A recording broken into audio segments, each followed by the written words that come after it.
God's promise of entering his rest still stands. So we ought to tremble with fear that some of you might fail to experience it. For this good news that God has prepared this rest has been announced to us just as it was to them. But it did them no good, because they didn't share the faith of those who listened to God. For only we who believe can enter his rest. As for the others, God said, "In my anger I took an oath. They will never enter my place of rest," even though this rest has been ready since he made the world. We know it is ready because of the place in the Scriptures where it mentions the seventh day. On the seventh day, God rested from all his work.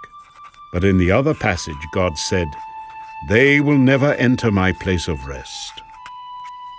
So God's rest is there for people to enter. But those who first heard this good news failed to enter because they disobeyed God. So God set another time for entering his rest, and that time is today. God announced this through David much later in the words already quoted. "Today, when you hear his voice, don't harden your hearts." Now, if Joshua had succeeded in giving them this rest, God would not have spoken about another day of rest still to come.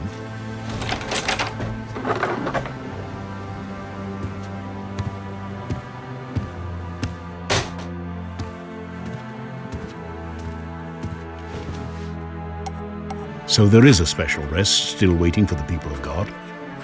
For all who have entered into God's rest have rested from their labors, just as God did after creating the world.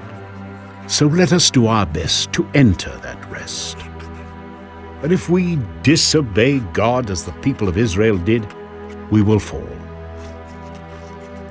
For the word of God is alive and powerful. It is sharper than the sharpest two-edged sword, cutting between soul and spirit, between joint and marrow. It exposes our innermost thoughts and desires.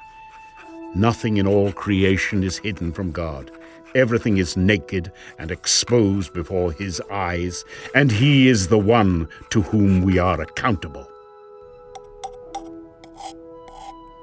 So then, since we have a great high priest who has entered heaven, Jesus, the Son of God, let us hold firmly to what we believe. This high priest of ours understands our weaknesses, for he faced all of the same testings we do, yet he did not sin. So let us come boldly to the throne of our gracious God.